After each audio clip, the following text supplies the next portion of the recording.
Hey, Phantomaniacs, welcome to the newest unboxing here on the Needless Things YouTube channel. Today, I am taking a look at another Toylanta acquisition. This is the return of Super Joe from Super Joe Unlimited from White Elephant Toyz. Go check out whiteelephanttoyz.com.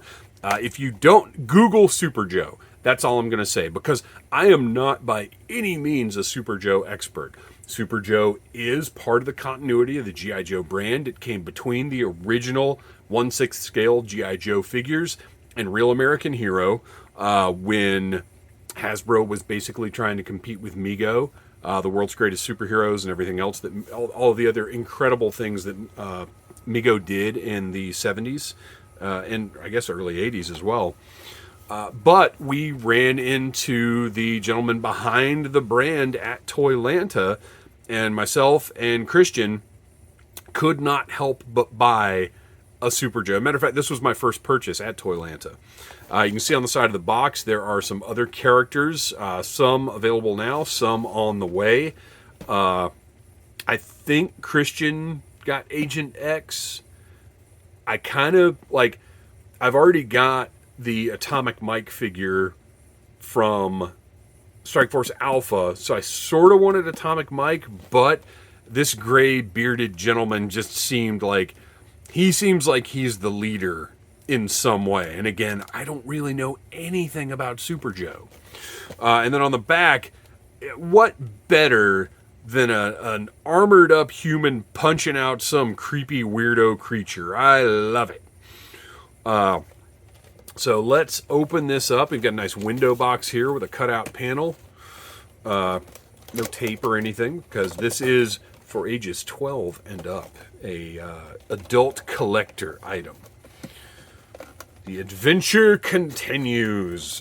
Check out Super Joe Unlimited on Instagram, Facebook, and X, and whiteelephanttoyz.com to buy your own Super Joe if you wish to do so. Ooh, nice. Okay, so we've got the tray, but then we've got a tray on top of the tray to keep everything in place, because guess what? You guys know what I'm about to say. There's no tape holding this stuff in place. That's a big win right out of the box. No pun intended. So we've got some accessories here we're going to pull out. Love it. Love this. And I actually have, I haven't bought anything recently. Oh, he just jumped right out of there. I haven't bought anything recently, but I do have a small collection of Megos and Mego style figures. The modern stuff, nothing original, because I'm not trying to spend that much money on it. But I am a fan of this. Well, and I've got a ton of NECA's Mego style figures. Oh, this is... So one of the complaints that I always, even when I was a kid, one of the complaints that I had about Megos was that they just can't really stand very well, because they have those elastic bands holding their arms and legs in place rather than having standard action figure articulation. Well, guess what? This fellow has something different from the plastic or the elastic bands, as I can tell from moving him around. He just has a different feel to him. I'm a little worried about his belt. Let's see if we can... It's stiff and doesn't want to fasten quite right. So let's... Ooh, be careful with that. You know what? Let's just take all of his gear off here and take a look at the base figure. I don't know if that's going to come off or not. Yeah, that's not going to go over his head, and I don't want to try popping his head off because I don't know if that's a feature or not. So, let's take a look at, first of all, at the soft goods. Nicely fitted soft goods jumpsuit. The piping is beautifully stitched, works really well, lined up nicely. It's nice gold. Let's go ahead and do a little zoom in here.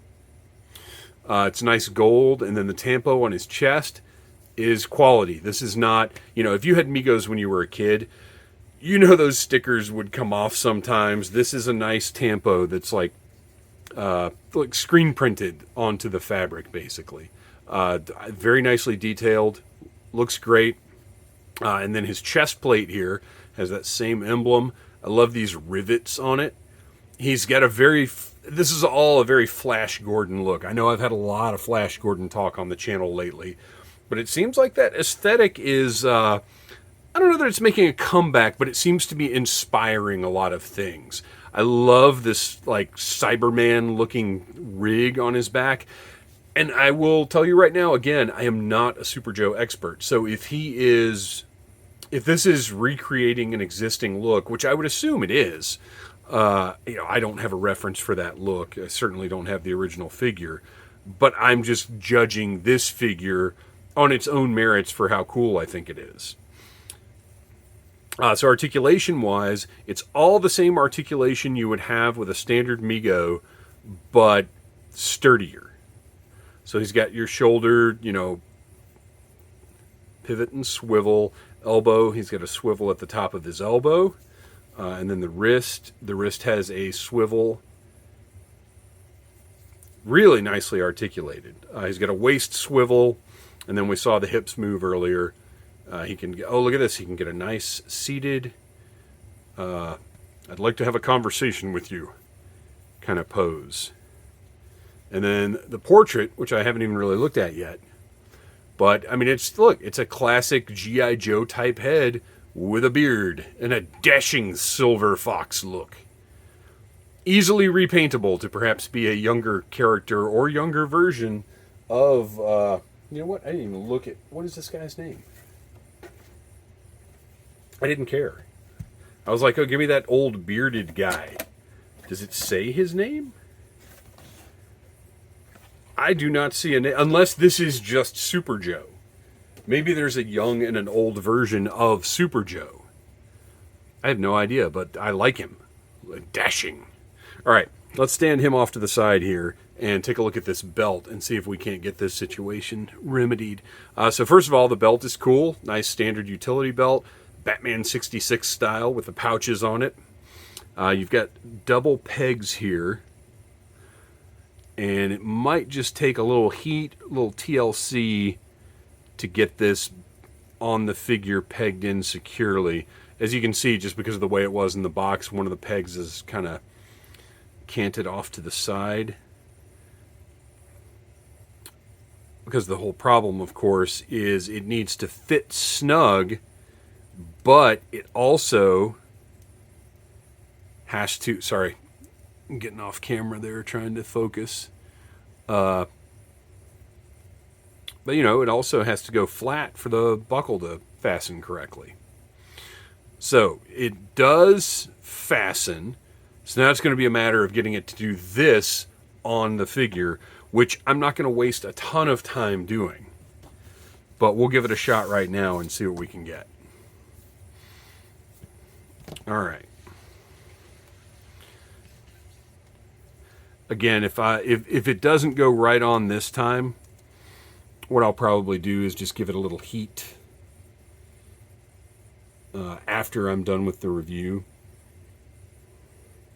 And also imagine this. I would guess that these were all like hand packed. Well, I would wager money. Oh, look at that. Okay, popped right in together. Seems to be staying, I'm putting a little pressure on either side to see if it pops apart, and it doesn't. So it seems like it's going to stick just fine. So anyway, I imagine these are all like boxed up by hand. And think about assembling like 1,000 of these. Phew, nightmare. Independent toy companies are heroes. I realize that's a silly thing to say about little plastic people. Or about the people who make little plastic people, but the gargantuan amount of work, blood, sweat, and tears that go into creating things like this, putting them on the market, is more than I can imagine. Okay, so cool. He's all buckled up, looking good. The gold and the silver and the red and the yellow and the black and that gray hair, that wild gray mane. Actually, that's not wild. That neatly combed gray mane. You've got a helmet with a great antenna on the side. Again, that logo on the front, which I'm just now noticing is a little off-centered, like giving it a very specific orientation and definition. Just a cool basic helmet. Like, lots of detail for what it is. So let's get that fitted on our guy. Oh, it fits perfectly. Look at that. It's beautiful. It's not like gigantic. It sits nicely. It's not like crooked off one side or the other, like have one of these sticking out. And this is a pretty rigid plastic too. It's not super rubbery like I kind of thought it was going to be when I first saw it. That looks excellent. Oh, you know what I should have done? I should have put his dog tags back on first. I'll do that later. Or I guess necklace. So once again, that logo on the traditional G.I. Joe dog tag chain. And then he has got... I got to put it on. I should never have taken it off in the first place. And I might try to sneak that under his armor, because this just seems like an awful lot of that logo. Or maybe it's just going to hang like that. I don't know. So, he has also got a blaster. Again, very Flash Gordon looking. But lots of sculpted detail. Rigid plastic. This is not soft in any way. This is good, solid, rigid plastic. And that I'm going to put in his right hand. It's a little loose in the hand. I'm not going to lie. It's going to stay there. It's not just going to fall out. But I might put just a little teeny tiny dot of blue tack on the other side of the grip.